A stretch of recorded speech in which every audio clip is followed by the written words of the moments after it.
அஸ்ஸலாமு அலைக்கும் வரஹ்மத்துல்லாஹி வபரகாத்துஹு. இன்று நாம் சூரா அல் பக்ராவின் 8வது பிரிவின் தமிழ் அர்த்தத்தை பார்ப்போம். ஈமான் கொண்டவர்களாயினும் யூதர்களாயினும் கிறிஸ்துவர்களாயினும் சாஃபீன்களாயினும் நிச்சயமாக எவர் அல்லாஹ்வின் மீதும் இறுதி நாள் மீதும் நம்பிக்கை கொண்டு சாலிஹான நல்ல அமல் செய்கிறார்களோ அவர்களின் நற்கூலி நிச்சயமாக அவர்களுடைய இறைவனிடம் இருக்கிறது. மேலும் அவர்களுக்கு யாதொரு பயமும் இல்லை, அவர்களுக்கு துக்கப்படவும் மாட்டார்கள். இன்னும் நாம் உங்களிடம் வாக்குறுதி வாங்கி தூர் மலையை உங்கள் மேல் உயர்த்தி நாம் உங்களுக்கு கொடுத்த வேதத்தை உறுதியுடன் பற்றி கொள்ளுங்கள், அதில் உள்ளவற்றை நினைவில் வைத்து கொள்ளுங்கள். அப்படி செய்வீர்களே ஆனால் நீங்கள் பயபக்தியுடையோர் ஆவீர் என்று நாம் கூறியதையும் நினைவு கூறுங்கள். அதன் பின்னும் நீங்கள் உங்கள் வாக்குறுதியை புறக்கணித்து மாறிவிட்டீர்கள். உங்கள் மீது அல்லாஹ்வின் கருணையும் அவன் அருளும் இல்லாவிட்டால் நீங்கள் முற்றிலும் நஷ்டவாளி ஆகிவிடுவீர்கள். உங்கள் முன்னோர்களிலிருந்து சனிக்கிழமை அன்று மீன் பிடிக்கக்கூடாது என்று வரம்பு மீறியவர்களை பற்றி நீங்கள் உறுதியாக அறிவீர்கள். அதனால் அவர்களை நோக்கி சிறுமை அடைந்த குரங்குகளாகி விடுங்கள் என்று கூறினோம்.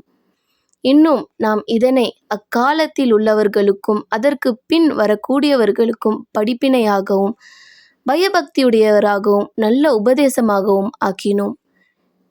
இன்னும் இதையும் நினைவு கூறுங்கள். மூசா தம் சமூகத்தாரிடம், நீங்கள் ஒரு பசுமாட்டை அறுக்க வேண்டும் என்று நிச்சயமாக அல்லாஹ் உங்களுக்கு கட்டளையிடுகின்றான் என்று சொன்னபோது அவர்கள், மூசாவே, எங்களை பரிகசத்திற்கு ஆளாக்குகின்றீரா என்று கூறினர்.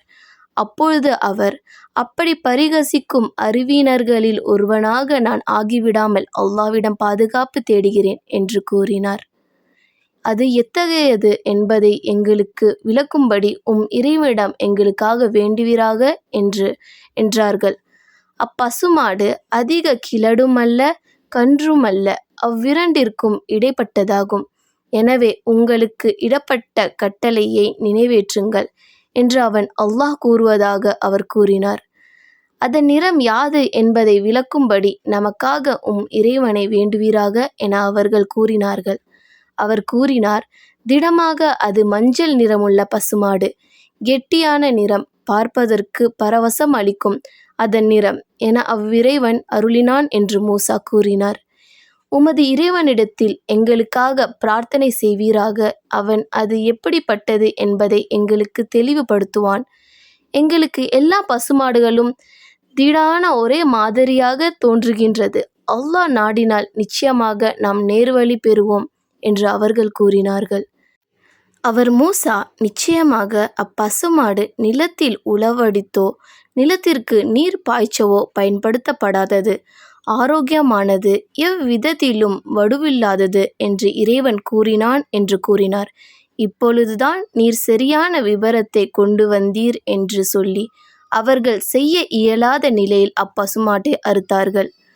9வது பிரிவை அடுத்த வீடியோவில் பார்க்கலாம். இந்த வீடியோ உங்களுக்கு பயனுள்ளதாக இருந்தால் இந்த சேனலை சப்ஸ்கிரைப் பண்ணுங்கள். அஸ்ஸலாமு அலைக்கும் வரஹ்மத்துல்லாஹி வபரகாத்துஹு.